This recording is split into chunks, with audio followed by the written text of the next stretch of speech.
அஸ்ஸலாமு அலைக்கும் வரஹ்மத்துல்லாஹி வபரகாத்துஹு. அல்ஹம்துலில்லாஹி ரப்பில் ஆலமீன். நஹ்மதுஹு வ நஸ்தஈனுஹு வ நஸ்தக்ஃபிருஹு வ நஊது பில்லாஹி மின் ஷுரூரி அன்ஃபுஸினா வ ஸய்யிஆத்தி அஅமாலினா. மை யஹ்திஹில்லாஹு ஃபலா முضில்ல லஹு வ மை யுضلل ஃபலா ஹாதிய லஹு. واشهد ان لا اله الا الله وحده لا شريك له واشهد ان محمدا عبده ورسوله. يا ايها الذين امنوا اتقوا الله حق تقاته ولا تموتن الا وانتم مسلمون. يا ايها الناس اتقوا ربكم الذي خلقكم من نفس واحده وخلق منها زوجها وبث منهما رجالا كثيرا ونساء واتقوا الله الذي تساءلون به والارحام ان الله كان عليكم رقيبا.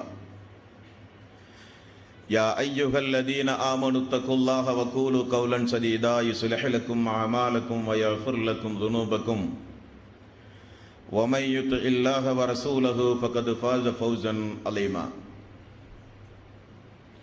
فإن خير الحديث كتاب الله وخير الهدي هدي محمد صلى الله عليه وسلم وشر الأمور محدثاتها وكل محدثة بدعة وكل بدعة ضلالة وكل ضلالة في النار. வார்த்தைகளில் சிறந்தது அல்லாஹ்வுடைய வார்த்தை என்றும் வழிகாட்டுதலில் சிறந்தது நபிகள் நாயகம் ஸல்லல்லாஹு அலைஹி வஸல்லம் அவர்களுடைய வழிகாட்டுதல் என்றும் காரியங்களில் மிக மிக கெட்டது மார்க்கங்களில் பித்அத்துகளை உண்டாக்குவது, ஒவ்வொரு பித்அத்தான காரியங்களும் வழிகேடுகள் அனைத்தும் உங்களை நரகில் கொண்டு போய் சேர்க்கும் என்று ரசூலுல்லாஹி ஸல்லல்லாஹு அலைஹி வஸல்லம் அவர்கள் தங்களுடைய ஒவ்வொரு சொற்பொழிவின் ஆரம்பத்திலும் இந்த மனித சமூகத்திற்கு நினைவுறுத்தியதை இந்த நல்ல சந்தர்ப்பத்தில் புனிதமிக்க ரமலானுடைய மாதத்தில் அல்லாஹ்வுடைய தூதர் காண்பித்து தந்த முறைப்படி இபாதத்துகளை நிறைவேற்றி அமர்ந்து கொண்டிருக்கின்ற உங்களது சிந்தனையிலும் ஆரம்பமாக அந்த நபிமொழியை நினைவுபடுத்தி என்னுடைய உரையினை துவங்குகிறேன். எல்லாம் வல்ல அல்லாஹ் ரப்பல் ஆலமீன் இணை வைத்தலை விட்டும், பித்அத்துகள், அனாச்சாரங்கள், மூட பழக்க வழக்கங்கள், சடங்கு சம்பிரதாயங்களை விட்டும், அமல்களை பாழாக்கக்கூடிய அனைத்து தீய நடவடிக்கைகளை விட்டும் நம் அனைவர்களையும் அல்லாஹ் காப்பாற்றி அல்லாஹ்வுடைய சட்டதிட்டங்களுக்கு ஏற்ப நம்முடைய வாழ்வை நாம் அமைத்து மரணிக்கின்ற பொழுது முஸ்லிமாக மரணித்து மறுமை நாளில் வெற்றி பெறுகின்ற ஒரு கூட்டத்தில் அல்லாஹ் நம் அனைவர்களையும் ஆக்கி அருள் புரிவானாக. அன்பிற்கும் பாசத்திற்கும் உரிய சகோதரர்களே, தாய்மார்களே, பெரியோர்களே, அல்லாஹ்வுடைய மாபெரும் கிருபையினால் அவனுடைய அருளுக்குரிய நேசர்களை குறித்து, உத்தம சஹாபாக்களை குறித்து, அவர்களுடைய வாழ்க்கை வரலாறுகள், அதிலிருந்து நாம் பெறக்கூடிய படிப்பினைகள் என்ன என்பதை தொடர்ந்து கடந்த சில தினங்களாக நாம் அறிந்து வருகிறோம். அதில் இன்றைய தினம் நேற்றைய தின உரையினுடைய தொடர்ச்சியாக உமர் ரலியல்லாஹு அன்ஹு அவருடைய வாழ்க்கை வரலாறிலே இருந்து நமக்கு கிடைக்கக்கூடிய பாடங்களும் படிப்பினைகளும் என்ன என்பதை இன்றைய தினம் இன்ஷா அல்லாஹ் நாம் பார்க்கவிருக்கிறோம். அன்பார்ந்த சகோதரர்களே, கடந்த நாட்களில் இந்த உமர் ரலியல்லாஹு அன்ஹு அவர்களுடைய விருப்பத்திற்கு ஏற்றவாறு அல்லாஹ் இறக்கிய ஒரு சில வசனங்கள், இந்த உமர் அவர்களுடைய எண்ணங்களுக்கு ஏற்றவாறு அல்லாஹ் இறக்கிய ஆயத்துகள் கடந்த உரைகளிலே நாம் அறிந்தோம். அந்த வரிசையில் மக்கா மாநகரில் ஒரு நாள் மக்கள் எல்லாம் எங்கு பார்த்தாலும் மதுபானங்களுக்கு அடிமையாகி குடும்பமாக மதுபானங்களை குடித்துக் கொண்டு வீதிகளில் உலா வருகிற ஒரு சங்கடமான ஒரு சூழ்நிலை. இந்த மதுபானத்தை பொறுத்தவரையில் அல்லாஹு தாலா ஆரம்ப நேரத்தில் அல்லாஹ் இதை எடுத்த உடனே ஹராமாக்கவில்லை. காரணம், மது பழக்கத்திற்கும் இன்னபிற தீமைகளுக்கும் பெரிய அளவில் அடிமைப்பட்டிருந்த சமுதாயம் அந்த சமுதாயம். அனஸ் ரலியல்லாஹு அன்ஹு ஒரு நாள் இப்படி ஒரு சம்பவத்தை சொல்கிறார். நான் அபூ தல்ஹா ரலியல்லாஹு அன்ஹு அவர்களுக்கும் இன்ன பிற நபித்தோழர்களுக்கும் மதுபானம் விற்பனை செய்யக்கூடியவனாக இருந்தேன். அப்பொழுது அபூ தல்ஹா ஒரு நாள் ஓடி வந்து, அனஸ் அவர்களே, அல்லாஹு தாலா இதை நமக்கு ஹராமாக்கி விட்டான் என்று சொன்னார்கள். மறு நிமிடம் அந்த வியாபாரத்தை தூக்கி வீசி மதுபான குவளைகளை எல்லாம் வீதிகளிலே போட்டு உடைத்து மக்கத்து பெருவீதி எங்கும் மதுபானம் வீதிகளிலே நதியை போல ஓடியது என்று வரலாற்று ஆசிரியர்கள் குறிப்பிடுகிறார்கள். அல்லாஹு தாலா ஹராம் என்றே ஒரு ஆயத்தை இறக்கினால் உடனடியாக அந்த உத்தம சஹாபாக்கள் அதிலிருந்து விலகுவார்கள். அது எவ்வளவு பெரிய தாங்கள் காலம் காலமாக அதற்கு அடிமைப்பட்டு கிடந்த ஒரு சம்பவமான இருந்தாலும் சரி, இப்படி மக்கள் எல்லாம் இந்த ஹராமான இந்த போதை பழக்க வழக்கத்திற்கு மக்கள் அடிமையாகி வாழ்ந்து கொண்டிருக்கும் பொழுது உமர் ரலியல்லாஹு அன்ஹு அவர்களுக்கு இயற்கையிலேயே அதன் மீது ஒரு வெறுப்பு.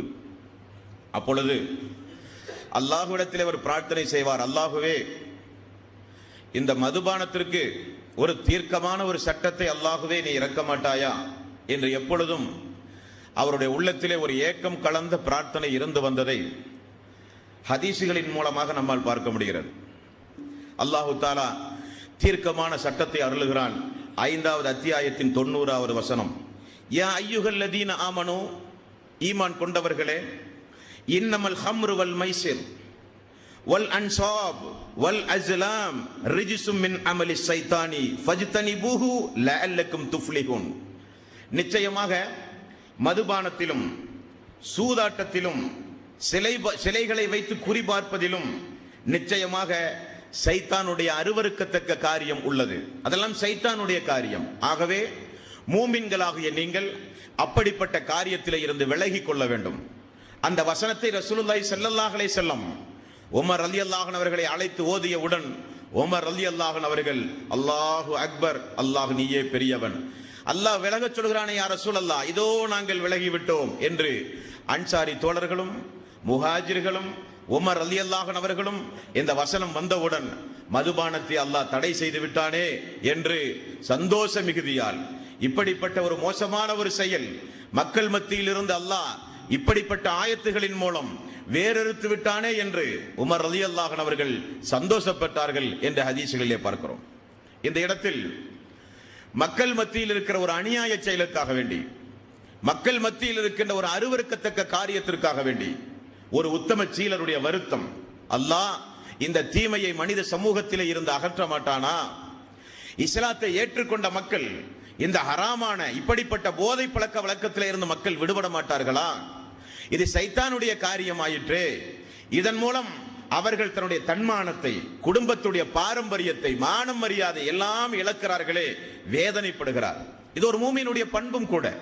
மூமின்களை பொறுத்தவரையில் நம்மை சுற்றி பாவமான, அநியாயமான, பெரும்பாவம் சிறுபாவம் என்று அல்லாஹ் தடுத்த ஹராமான ஏதாவது காரண காரியங்களை மனித சமூகத்தில் யாராவது செய்தால் அது குறித்து வேதனைப்படுவது மூமின்களுடைய பண்பு. அதற்காக வேண்டி கவலை அடைவது மூமின்களுடைய பண்பு. இப்படிப்பட்ட அநியாயங்களை செய்கிறார்களே, இவர்கள் திருந்த மாட்டார்களா? இந்த நிலையில் அவர்கள் மரணித்தால் நரகத்திற்கு செல்வார்களே, இந்த நிலையில் மரணித்தால் அவர்களுடைய மரணம் கேள்விக்குறியாகி விடுமே, இந்த நிலையில் மரணித்தால் சொர்க்கத்தை விட்டும் அவர்கள் தூரமாகி விடுவார்களே என்கிற ஒரு கவலை மூமினான ஆண்களுக்கும் பெண்களுக்கும் வர வேண்டும் என்கிற ஒரு பாடமும் கூட இந்த உமர் ரலியல்லாஹு அன்ஹுடைய வாழ்க்கை வரலாற்றிலே இருந்து நம்மால் பார்க்க முடிகிறது. அன்பான சோர்களே, ரசூலுல்லாஹி ஸல்லல்லாஹு அலைஹி வஸல்லம் மௌத்துக்கு பிறகு அபூபக்கர் சித்திக் ரலியல்லாஹு அன்ஹு 2 ஆண்டு காலம் ஆட்சி ஆண்டார்கள். இந்த 2 ஆண்டு காலம் 3 மாதம் என்று சொல்லலாம் ஆட்சி ஆண்டார்கள். அவருடைய மரணத்திற்கு பிறகு அபூபக்கர் சித்திக் ரலியல்லாஹு அன்ஹு உமர் ரலியல்லாஹு அன்ஹு அவர்களை தேர்வு செய்தார். உமர் ரலியல்லாஹு அன்ஹு அவர்கள் ஒரு 10.5 ஆண்டு காலம் இஸ்லாமிய சாம்ராஜ்யத்திற்கு அதிபராக இருந்தார். 4 கலீஃபாக்களில் அதிகம் ஆட்சி ஆண்ட கலீஃபா உஸ்மான் ரலியல்லாஹு அன்ஹு. அபூபக்கர் சித்திக் அவர்கள் 2.5 வருட காலம், உமர் ரலியல்லாஹு அன்ஹு அவர்கள் 10 ஆண்டு காலம்.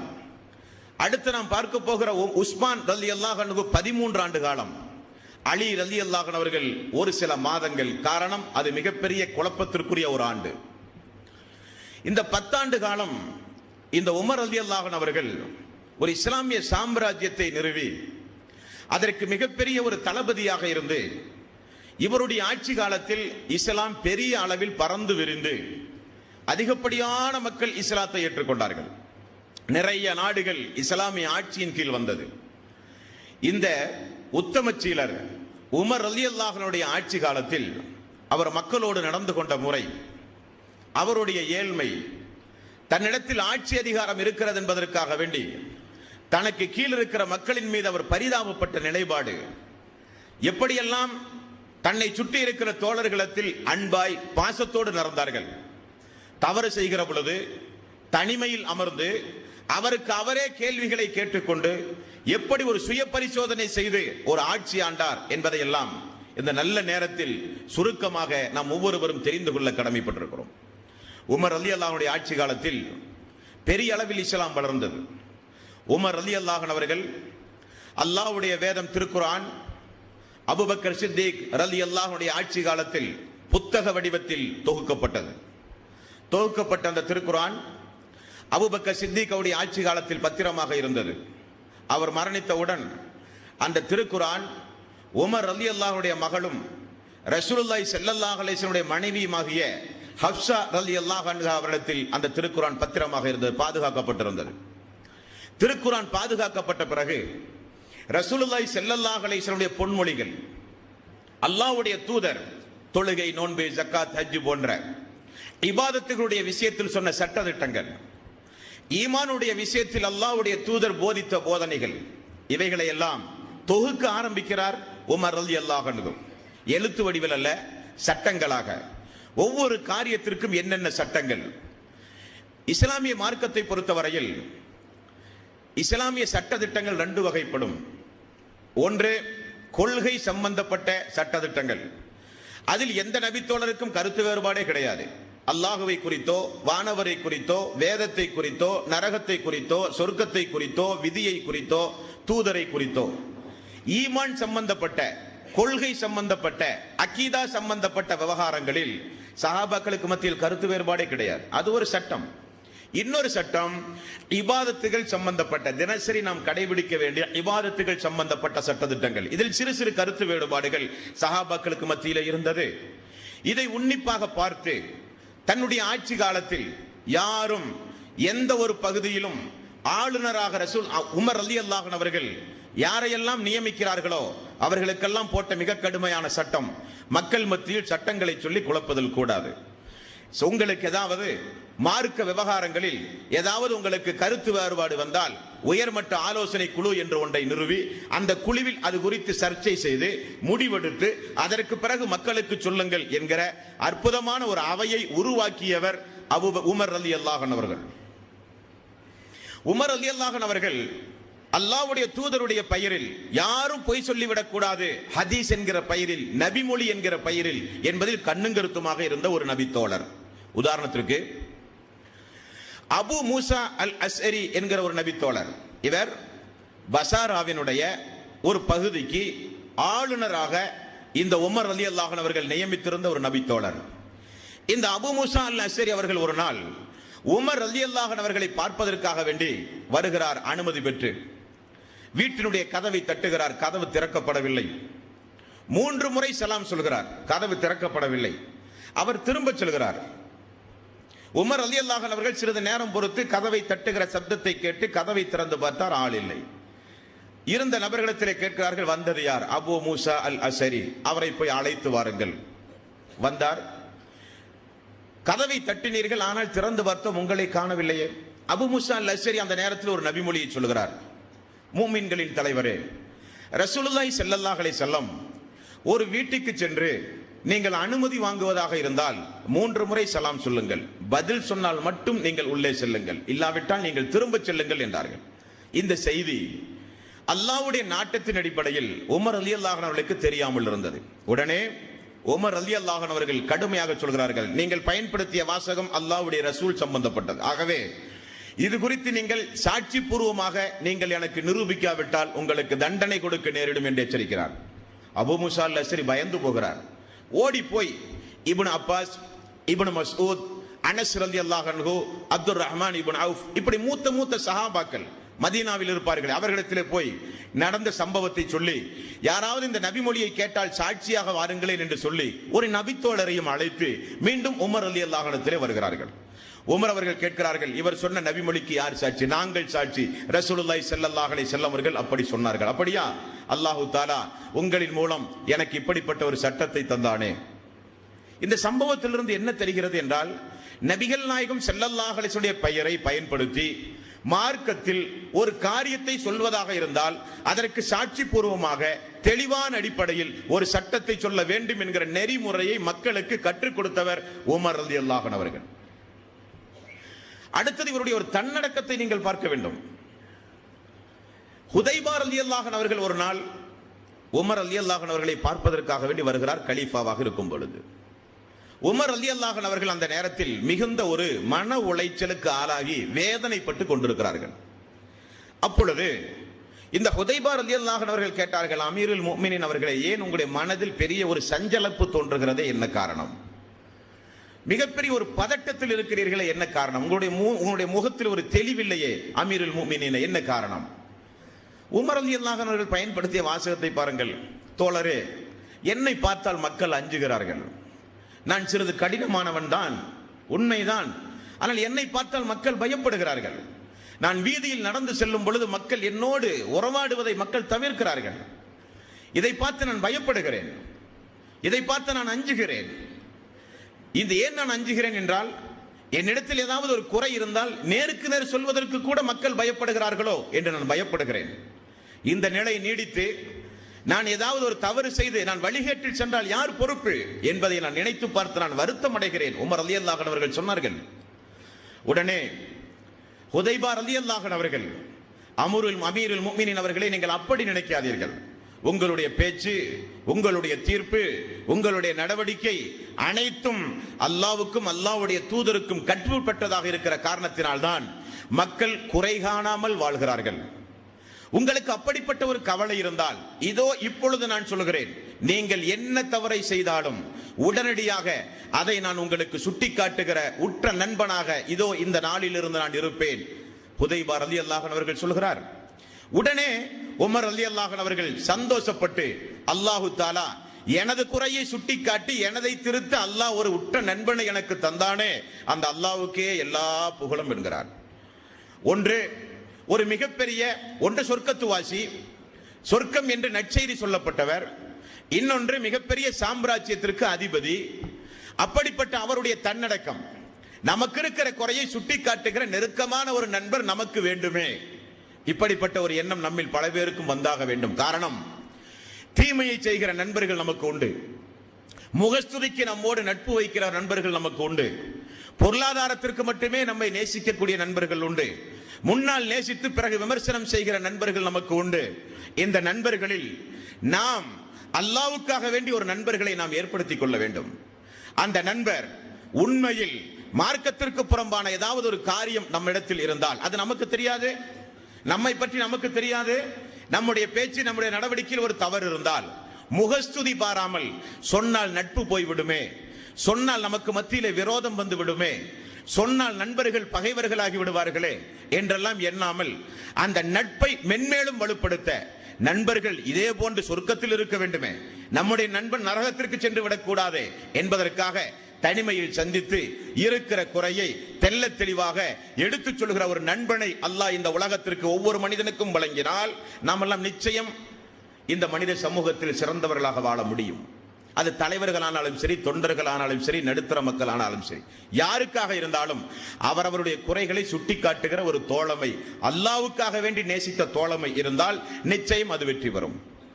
அல்லாஹ்வுக்காக வேண்டி நேசித்த தோழமையினுடைய சிறப்பை இந்த இடத்தில் உங்களுக்கு நான் நினைவுறுத்துகிறேன். முற்சென்ற சமூகத்தில் ஒரு மனிதர் இருந்தாராம். அவர் அல்லாஹ்வுக்காக வேண்டி நேசித்த ஒரு மனிதனை பயணம் செய்து ஒரு ஊருக்கு பயணமாகிறார். ஊருடைய எல்லைக்கு அவர் செல்லும் பொழுது மனித உருவில் அல்லாஹ் ஒரு வானவரை அனுப்பினானாம். அந்த வானவர் அவரை சந்தித்து கேட்டாராம், இவ்வளவு தூரம் பயணமாகி இந்த ஊருக்கு ஏன் வந்தீர்கள் என்று கேட்டாராம். அந்த வந்த நபர் சொன்னாராம், நான் இங்கே ஒரு இன்னாருடைய மகன் இன்னாரை நான் நேசிக்கிறேன், அல்லாஹ்வுக்காக ஆகவே அந்த நேசத்தை வெளிப்படுத்த நான் வந்தேன் என்றார். இஸ்லாமிய மார்க்கத்தில் ஒரு மனிதன் அல்லாஹ்வுக்காக வேண்டி நேசித்தால் ரசூலுல்லாஹி ஸல்லல்லாஹு அலைஹி வஸல்லம் அவர்கள் கூறுகிற ஒரு சுன்னத், நேசித்ததை அவரிடத்தில் போய் சொல்லிவிடுங்கள், நான் உங்களை அல்லாஹ்வுக்காக வேண்டி நேசிக்கிறேன். இதை சொல்வதற்கு பயணமாகி போகிறார். அப்ப அந்த வானவர் கேட்கிறார், அவரிடத்தில் இருக்கிற பொருளாதாரத்திற்காக வேண்டி அவரை நேசித்தீர்களா? அவரிடத்தில் நிறைய ஒட்டக பண்ணை உண்டு, அதற்காக வேண்டி நேசித்தீர்களா? அவரிடத்தில் நிறைய அடிமைகள் உண்டு, அதற்காக வேண்டி நேசித்தீர்களா? அவர் மிகப்பெரிய ஒரு கோத்திரத்தில் உள்ளவர், கோத்திரத்திற்காக வேண்டி நேசித்தீர்களா? எல்லாம் கேட்ட அந்த மனிதர் சொல்கிறார், எதற்காக வேண்டியும் அல்ல, அல்லாஹ்வுக்காக வேண்டி நேசித்தேன்.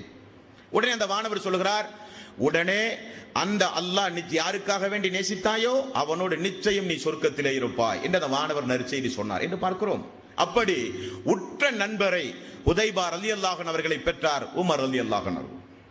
அன்பார்ந்த சோர்களே, உமர் ரலியல்லாஹு அன்ஹுடைய ஒரு வாசகம் உண்டு, ஹதீஸ் அல்ல, அவருடைய ஒரு பொன்மொழி. அல்லாஹ் உங்களை மறுமை நாளில் நிறுத்தி விசாரணை செய்வதற்கு முன்னால் தினந்தோறும் உங்களை நீங்களே விசாரணை செய்து கொள்ளுங்கள்.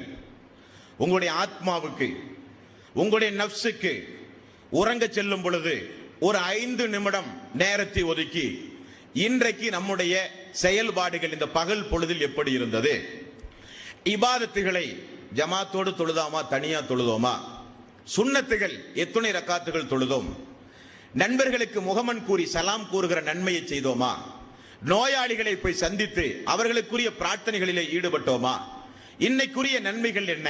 ஒரு புறம் ஆய்வு, இன்னொரு புறம் அல்லாஹ்வுக்கு பிடிக்காத ஏதாவது காரியத்தை இன்றைக்கு நாம் செய்தோமா, அமல்களை பாழாக்கக்கூடிய ஏதாவது காரியத்தில் ஈடுபட்டோமா? தினசரி உங்களை நீங்கள் ஆய்வு செய்யுங்களேன், விசாரணையுங்களேன் உங்களை நீங்களே. காரணம், அல்லாஹ் மறுமை நாளில் உங்களை விசாரிப்பதற்கு முன்னால் நீங்களே தினசரி உங்களை விசாரித்துக் கொண்டால் குற்றங்கள் குறையும், நன்மை அதிகமாக செய்ய வாய்ப்பாக இருக்கும். இப்படி சொன்ன இந்த உமர் ரலியல்லாஹு அன்ஹுடைய வாழ்க்கை வரலாற்றை பார்க்க வேண்டுமே.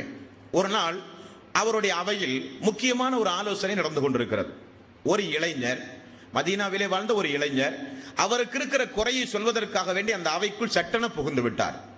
உமர் ரலியல்லாஹு அன்ஹு அவர்களுக்கு திடீரென கோபம் வந்து அவரை பிடித்து அடித்து விடுகிறார்.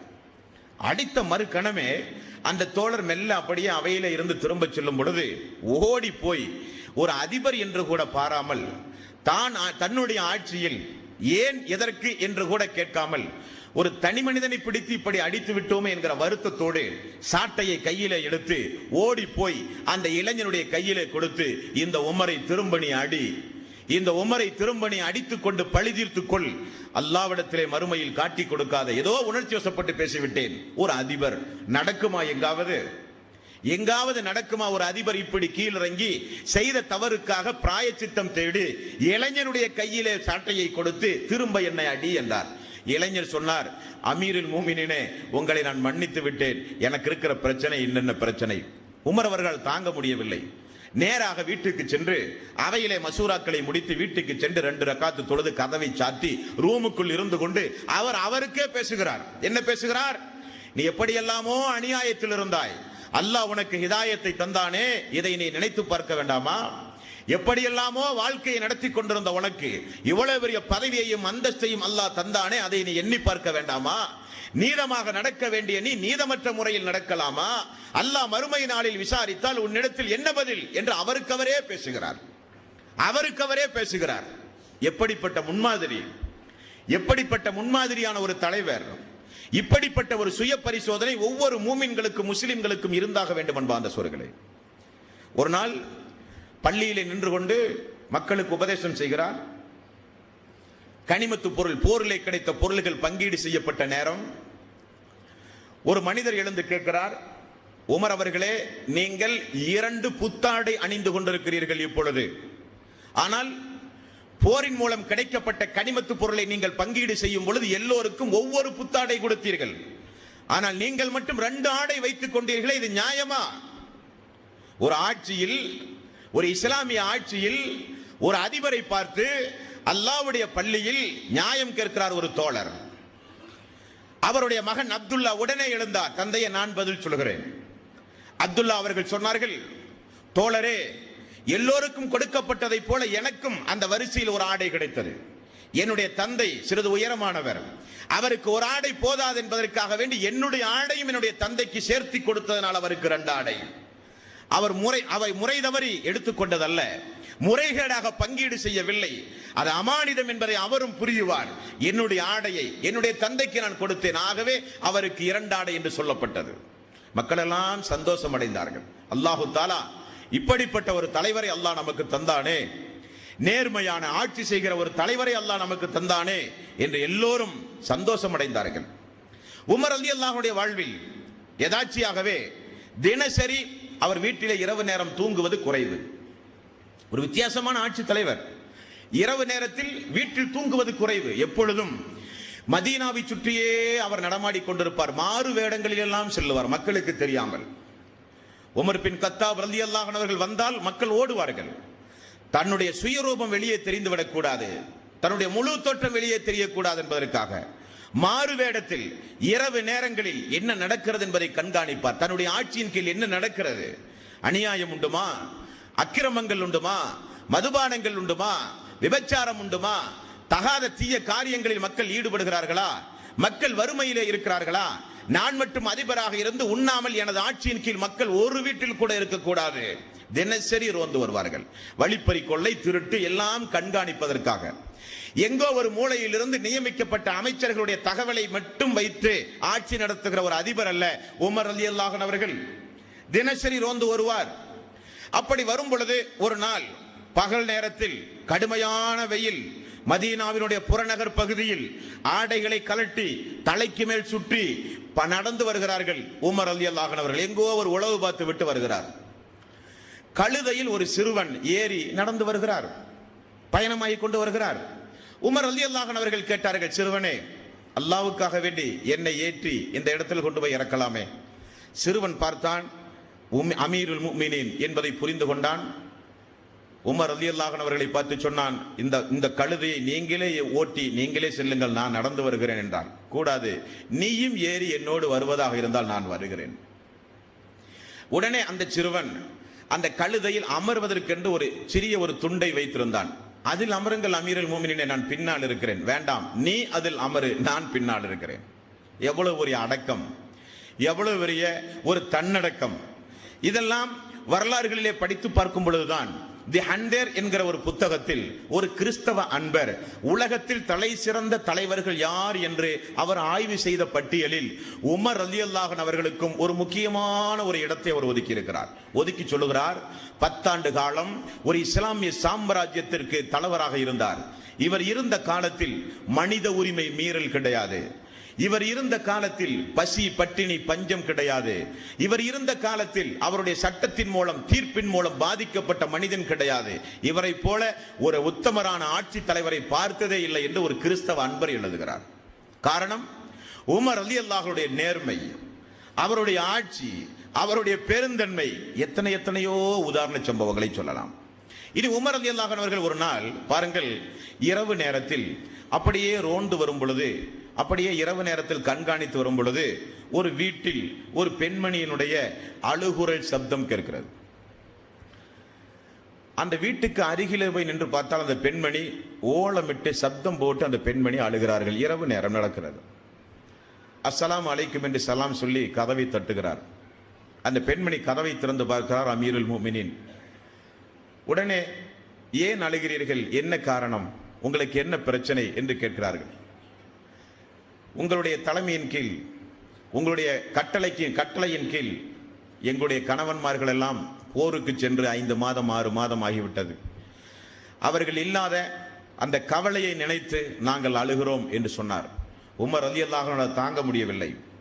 நேராக ஓடி வந்து தன்னுடைய மகளும் அல்லாஹ்வுடைய ரசூலுடைய மனைவியுமாகிய ஹப்ஸா ரலியல்லாஹு அன்ஹா ஓடி வந்து ஒரு சட்டம் கேட்டார்.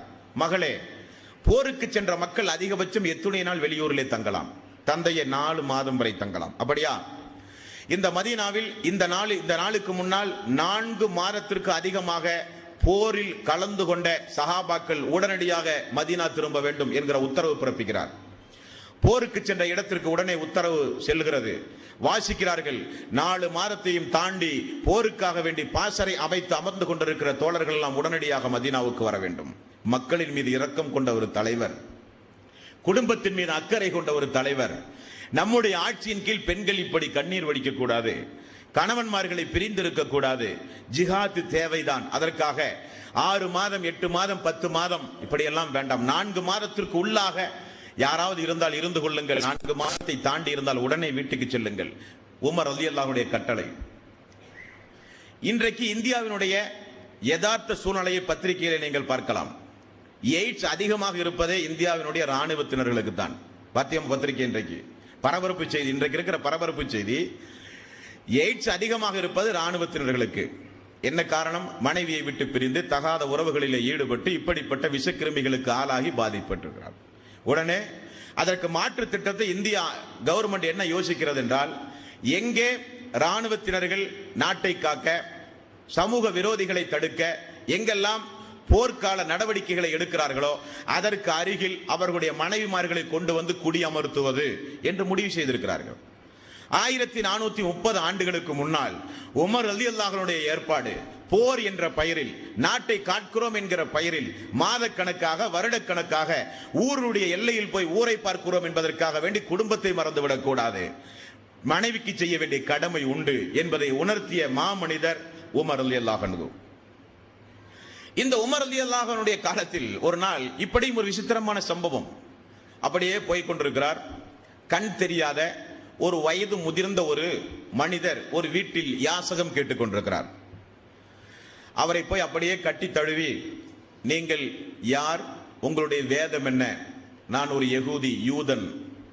என்ன செய்து கொண்டிருக்கிறீர் இரவு நேரத்தில்? நான் யாசகம் கேட்டுக் கொண்டிருக்கிறேன். எதற்காக இந்த யாசகம்? உமர் என்கிற ஒரு கலீஃபா இந்த மதீனாவையும் நாட்டையும் ஆட்சி செய்து கொண்டிருக்கிறார். அவர் கண் தெரியாதவர் சொல்லுகிறார், அவருக்கு நான் ஜிஸ்யா வரி செலுத்த வேண்டும், இஸ்லாம் அல்லாதவர்கள். அது போக எனக்கு பசியும் பட்டினியுமாக இருக்குது, உணவுக்காக வேண்டி நான் எடுக்கிறேன் யாசகம் என்றார். அவர் அப்படியே அழைத்து வீட்டுக்கு சென்று, உமர் அவர்கள் வீட்டுக்கு அழைத்து சென்று உணவு கொடுத்து அன்பளிப்பு கொடுத்து நிதி அமைச்சரை உடனே அழைக்கிறார் உமர் ரலியல்லாஹு அன்ஹு. நிதி அமைச்சர் வருகிறார். என்ன அமீருல் முஃமினீனே, இஸ்லாம் அல்லாத சகோதரிடம் இருந்து நாம் வாங்குகிற ஜிஸ்யா வரி முழுக்க முழுக்க அவர்கள் தருகிறார்களா? தருகிறார்கள். தந்த பிறகும் அவர்களுடைய ஏழ்மை நிலை ஏன் ஒழிக்கப்படவில்லை? ஜிஸ்யா வரி அந்த அளவுக்கு என்ன கடுமையாக்கப்பட்ட சட்டமா?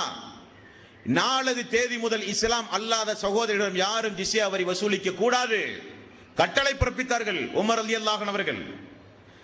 இஸ்லாம் அல்லாத சகோதரர்கள் மீது இரக்கம் காட்டிய மாமனிதர் உமர் ரலியல்லாஹு அன்ஹு அவர்கள்.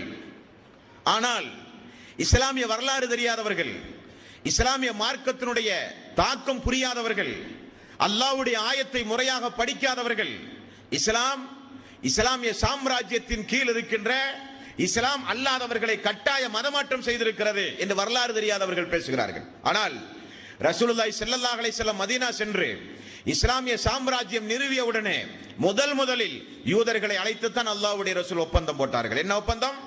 இந்த ஆட்சியின் கீழ் நீங்கள் முழு சுதந்திரத்தோடு, மத சுதந்திரத்தோடு இந்த மதீனாவிலே நீங்கள் வாழலாம், உங்களுக்கு எந்த இடையூறும் என் மூலமோ என்னுடைய ஆட்சியின் மூலமோ என்னுடைய தோழர்களின் மூலமோ இருக்காது. முதல் ஒப்பந்தம். இரண்டாவது ஒப்பந்தம், இந்த மதீனா நகரனுடைய புனிதத்தன்மை காப்பாற்றப்பட வேண்டும். வெளியிலிருந்து யாராவது மதீனா நகருக்கு போர் தொடுக்க வந்தால் நீங்களும் நானும் சேர்ந்து இந்த நாட்டை பாதுகாக்க வேண்டும். யாரும் அந்த நேரத்தில் யாரையும் விட்டுக் கொடுக்க கூடாது. இந்த மதீனா நகரில் நீங்கள் வழிபாட்டு தலங்களை எழுப்பவோ வழிபாடு நடத்தவோ இந்த மதீனா நகரில் உங்களுக்கு முழு சுதந்திரம் உண்டு என்று போட்ட சட்டம் அபூபக்கருடைய ஆட்சி காலத்திலும் உமர் ரலியல்லாஹுடைய ஆட்சி காலத்திலும் கடுமையான அடிப்படையில் அது நடைமுறைப்படுத்தப்பட்டது. ஆனால் யூதர்கள் என்ன செய்தார்கள்? இந்த யகூதிகள் என்ன செய்தார்கள்? அல்லாஹ்வுடைய ரசூலுடைய மௌத்துக்கு பிறகு, அபூபக்கர் சித்திக் அவருடைய மௌத்துக்கு பிறகு இஸ்லாம் வளர்ந்ததை பார்த்து ஆவேசப்பட்டு அந்த ஒப்பந்தத்தை முறித்து பல நிலைகளிலும் உமர் ரலியல்லாஹு அன்ஹு அவர்களுக்கு எதிராக படை திரட்டு வந்தார்கள். தோற்று போனார்கள், நாடு கடத்தப்பட்டார்கள். அது வேறு விஷயம். இருந்தாலும் உமர் ரலியல்லாஹு அன்ஹுடைய ஆட்சி காலத்தில் நடந்த அந்த கண் தெரியாத அந்த யூத குலத்தை சார்ந்த மனிதர் சொன்ன வார்த்தைக்காக வேண்டி ஜிஸ்யா வரியை ரத்து செய்து மக்களுக்கு உடனடியாக கட்டளை பிறப்பித்த சம்பவம் வாழ்க்கை வரலாறுகளிலே பதிவு செய்யப்பட்டிருக்கிறது. எந்த அளவுக்கு ஒரு ஏழ்மையான ஒரு தோழர், எந்த அளவுக்கு ஏழ்மையான ஒரு தோழர். கடுமையான ஒரு பஞ்சம் மதீனாவிலே ஒரு நாள் வந்தது. பொருளாதார நெருக்கடி. இன்றைக்கு இந்தியாவை உலகையே ஆட்டி படைக்கிற பொருளாதார நெருக்கடியை போல அன்றைக்கு ஒரு பொருளாதார நெருக்கடி. இன்றைக்கு இருக்கிற பொருளாதார நெருக்கடி சுருக்கமாக ஒரு வரியில் சொல்வதாக இருந்தால் அல்லாஹ்வுடைய சாபம். காரணம், முழுக்க முழுக்க வட்டியை மையமாக வைத்து இன்றைய பொருளாதார திட்டம் அமைக்கப்பட்டிருக்கிறது. அன்றைக்கு ஒரு பொருளாதார நெருக்கடி வந்தது, பஞ்சம் ஏற்பட்டது, மக்கள் எல்லாம் உண்பதற்கு உணவில்லாத ஒரு சூழ்நிலை ஏற்பட்டது. அந்த நேரத்தில் சிரியா, ஜோர்டான் போன்ற பல பகுதிகளுக்கும் உமர் ரலியல்லாஹு அன்ஹு அவர்கள் கடுமையான சட்டம் பிறப்பித்து அங்கு இருக்கிற கோதுமை தானியம் உடனடியாக மதீனா நகருக்கு வந்தாக வேண்டும் என்று கட்டளை பிறப்பித்தார். வந்தது, மக்களுடைய ஏழ்மை எல்லாம் ஓரளவுக்கு தீர்ந்தது. அந்த நேரத்தில் கலீஃபா ரலியல்லாஹு அன்ஹு அவர்கள் தலைமை செயலகத்திலே இருந்து செய்த ஒரு அறிவிப்பு உண்டு, வரலாற்றில் முத்தாய்ப்பான ஒரு அறிவிப்பு. எனது ஆட்சி கீழ் எனது மக்களுடைய வறுமை என்றைக்கு ஒழிகிறதோ அன்றைக்கு தான் நான் சுவையான உணவு உண்பேன். அதுவரை நான் அடிப்படை நான் இதுவரை உண்டு வருகிற உணவையெல்லாம் அல்லாஹ்வுக்காக வேண்டி தியாகம் செய்கிறேன் என்றார். பால், வெண்ணெய், உயர் ரகமான பேரித்தம்பழம் இப்படியெல்லாம் கிடைத்துக் கொண்டிருந்த காலம், அவையெல்லாம் அல்லாஹ்வுக்காக வேண்டி நான் தூக்கி வீசுகிறேன். காரணம், என்னுடைய ஆட்சியின் கீழ் மக்கள் பசியும் பட்டினியுமாக இருக்கிற பொழுது எனக்கு உயர் ரகமான உணவு தேவையில்லை, அல்லாஹ் கேட்டால் என்னால் பதில் சொல்ல முடியாது என்றார்கள். என்ன ஒரு ஆட்சி தலைவர்! அந்த நேரத்தில் அவருடைய ஏழ்மையான உணவை பார்த்து அவருடைய தோழர் ஒரு நாள் திடீரென 40 திரகத்திற்கு சந்தையில் போய் வெண்ணெய், நெய் கலந்த ஒரு சுவையான உணவை ஒரு நாள் வாங்கி கொண்டு வருகிறார்.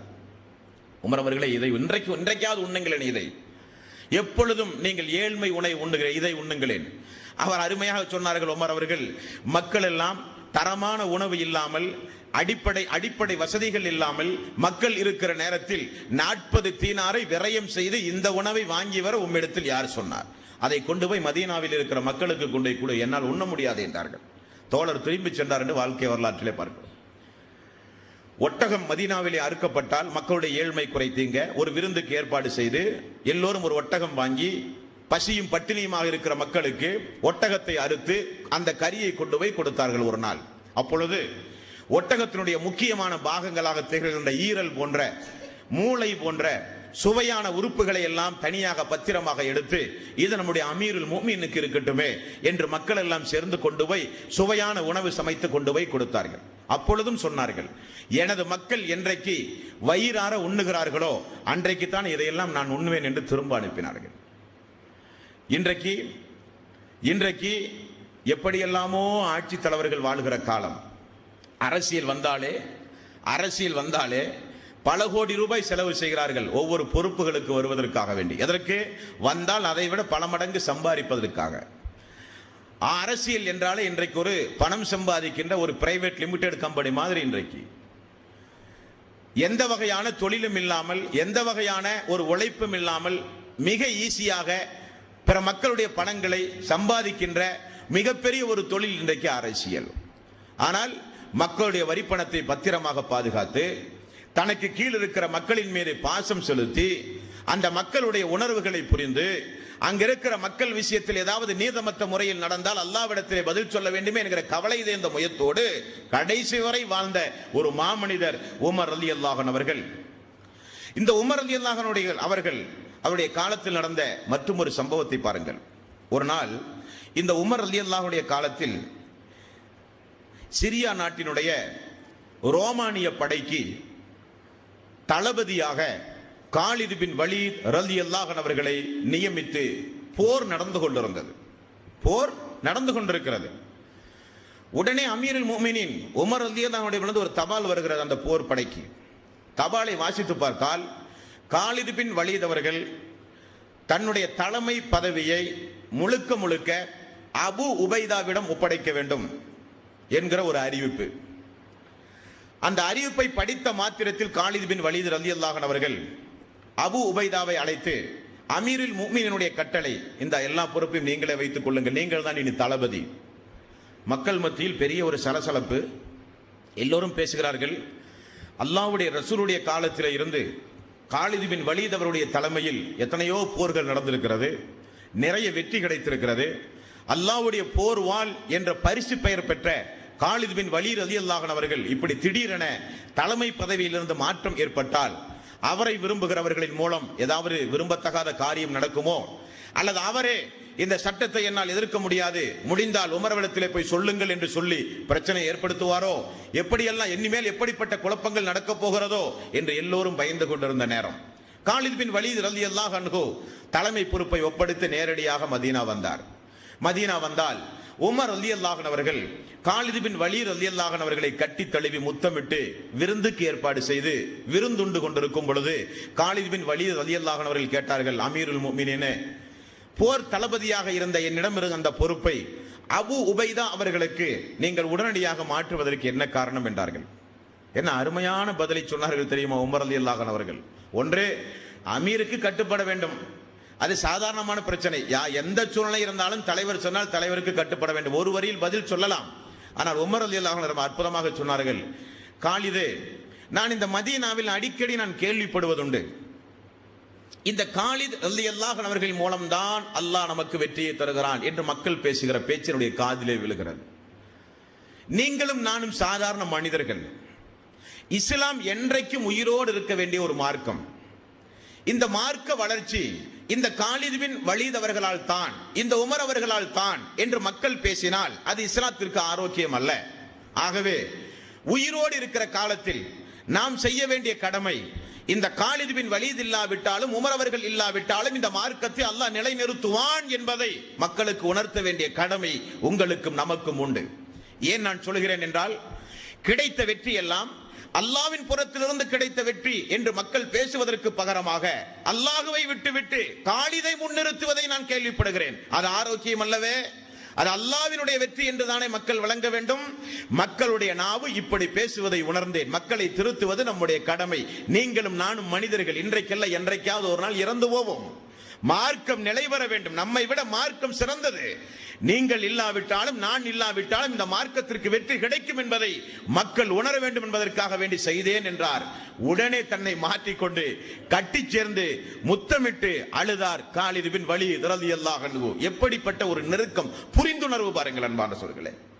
சைத்தானுக்கு எந்த வகையிலும் இடைவெளி கொடுக்காமல், உள்ளம் எந்த அளவுக்கு பரிசுத்த தன்மையோடு, அவர் சொன்னால் உண்மையைத்தான் பேசுவார். அவருடைய நோக்கம் நல்ல நோக்கமாகத்தான் இருக்கும். அவருடைய பார்வை பரிசுத்தம் கலந்த பார்வையாகத்தான் இருக்கும். அவர் எடுக்கிற முடிவு அல்லாஹ்வுடைய திருப்திக்கு உட்பட்ட முடிவாகத்தான் இருக்கும். அவரை ஒன்றை செய்தால் அதில் நேர்மை இருக்கும். எடுத்த உடனே அந்த மக்களுடைய பார்வை. ஆகவேதான் பேச்சின் மூலம் சத்தியம் இருந்ததை மக்கள் புரிந்து உடனடியாக தன்னை மாற்றிக்கொண்டார்கள். அபு உபைதாவுடைய தலைமையிலே பெரிய போர் நடந்து வெற்றி கிடைத்தது. மக்களுடைய மனநிலை மாறியது.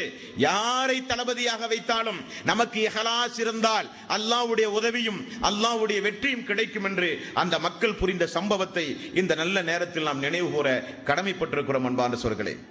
ஹிஜ்ரி ஆண்டை உருவாக்கிய பங்கு உமர் ரலியல்லாஹு அன்ஹு அவர்களுக்கு உண்டு. அவருடைய ஆட்சி காலத்திலிருந்து தான் இந்த ஹிஜ்ரி ஆண்டு மக்கள் மத்தியிலே பழக்கத்திற்கு வந்தது. உமர் ரலியல்லாஹு அன்ஹுடைய ஆட்சியில், இந்த உமர் ரலியல்லாஹுடைய ஆட்சியில் எந்த அளவுக்கு மக்கள் சந்தோஷமாக, எந்த அளவுக்கு மக்கள் நீதமாக, எந்த அளவுக்கு மக்கள் பயமில்லாமல் வாழ்ந்தார்கள் என்பதற்கு நிறைய குறிப்புகள் உண்டு. உமர் ரலியல்லாஹு அன்ஹு அவர்கள் ஒரு நாள் பாலஸ்தீனத்தை, பைத்துல் முகத்தஸை உமர் ரலியல்லாஹு அன்ஹு அவர்கள் கைப்பற்றுவதற்காக வேண்டி படை தலைவர்களை அனுப்பினார்.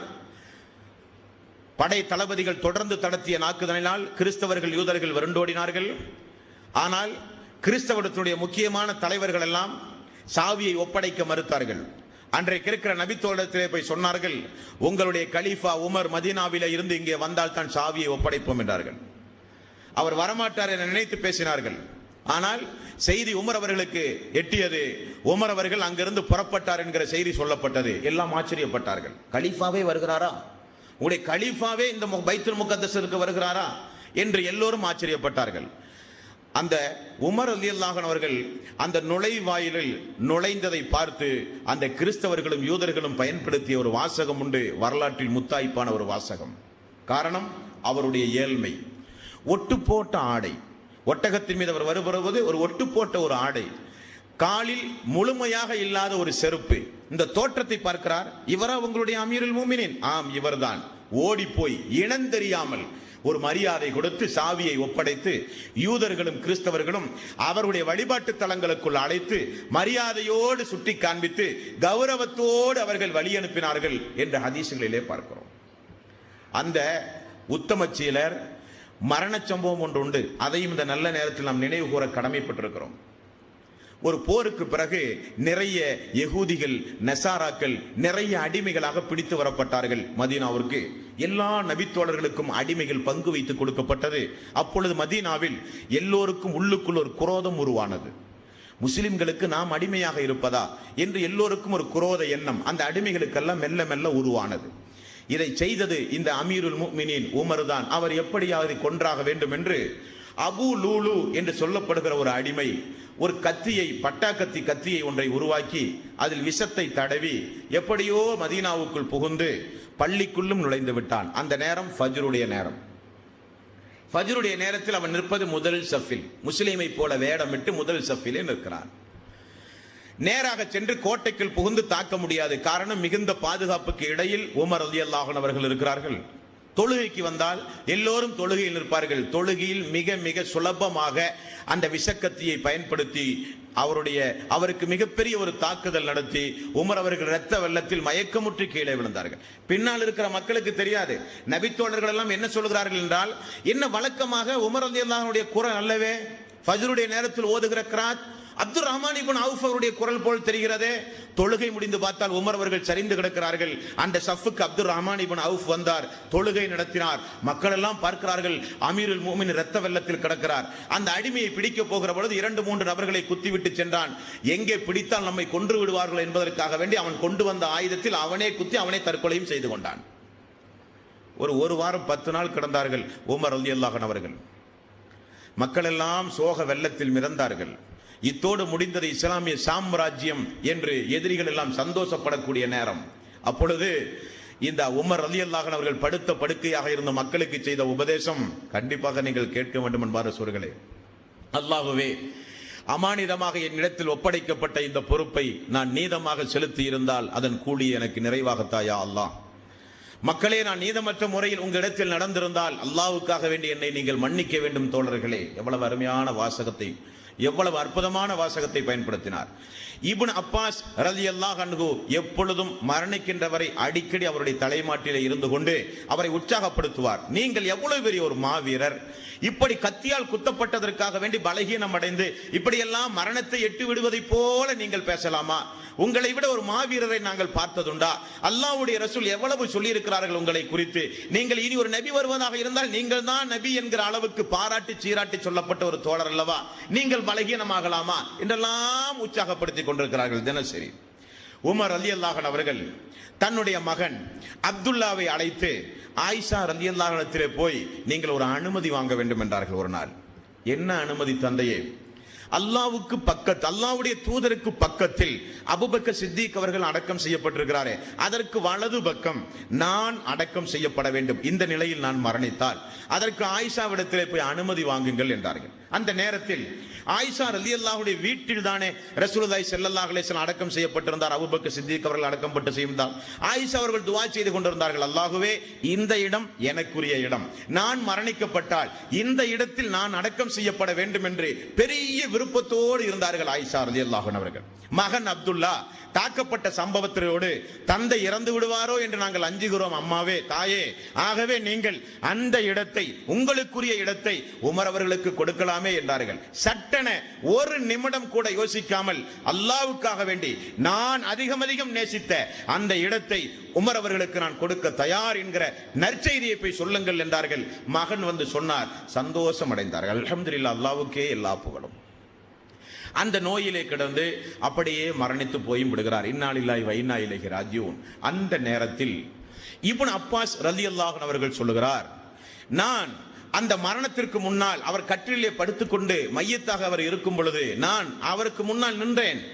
என்னுடைய தோளில் 2 கையை வைத்து ஒரு மனிதர் சப்தமிட்டு, அல்லாஹுவே, உமர் அவர்களுக்கு சொர்க்கத்தில் உன்னதமான இடத்தை நீ கொடு யா அல்லாஹ், அவருடைய பாவங்களை எல்லாம் நீ மன்னிப்பாயாக யா அல்லாஹ், அவருக்கு உன்னுடைய கருணை, உன்னுடைய கிருபையை என்றென்றும் நீ பொழிந்து கொண்டே இருப்பாயாக யா அல்லாஹ், அவரை அல்லாஹ்வுடைய தூதருக்கு அருகில் அடக்கம் செய்கிற வாய்ப்பை நீ கொடு யா அல்லாஹ்.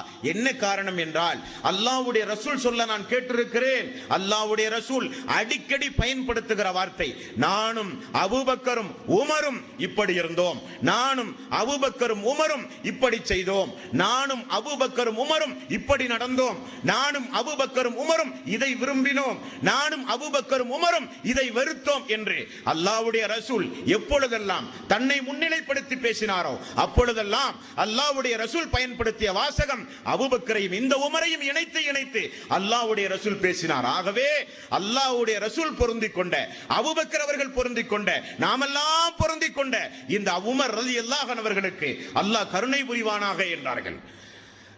இப்னு அப்பாஸ் அவர்கள் திரும்பி பார்க்கிறார்கள், அது அலி ரலியல்லாஹு அன்ஹு அவருடைய பிரார்த்தனையாக இருந்தது என்று ஹதீஸ்களிலே பார்க்கிறோம். அன்பார்ந்த சகோதரர்களே, ஆக இப்படிப்பட்ட உத்தம சீலர்களுடைய வாழ்க்கை வரலாறுகளை எல்லாம் நாம் இந்த புனிதமிக்க ரமலானுடைய மாதத்திலே கேட்பது நம்முடைய வாழ்க்கையில் ஒரு மாற்றம் வர வேண்டும்.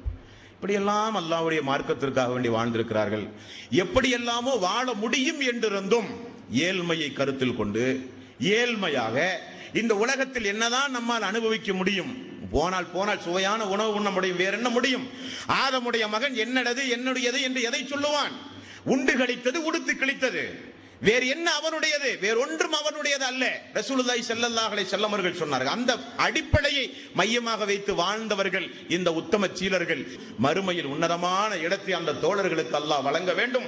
நம்மையும் அல்லாஹ் நாம் செய்த நற்கர்மங்களை பொருந்திக் கொண்டு நாம் செய்த பாவங்களை அல்லாஹ் மன்னித்து நம்மையும் அல்லாஹ் தூய்மையாக்கி மரணிக்கின்ற வரை நமக்கு இந்த மார்க்கத்தை இதாயத்தை அல்லாஹ் நீட்டி தந்து நம்முடைய மரணத்தை முஸ்லிமான மரணமாக ஆக்கி மறுமை நாளில் எழுப்பும் பொழுது அந்த தோழர்களோடு உன்னதமானவர்களோடு அல்லாஹ் நம் அனைவர்களையும் ஆளாக்குவானாக, ஒன்று சேர்த்துவானாக, அவர்களை உற்ற நண்பர்களாக அல்லாஹ் நமக்கு தருவானாக. வாஹிர் தவ்வானா அனில் ஹம்துலில்லாஹி ரப்பில் ஆலமீன். அஸ்ஸலாமு அலைக்கும் வரஹ்மத்துல்லாஹி வபரகாத்துஹு.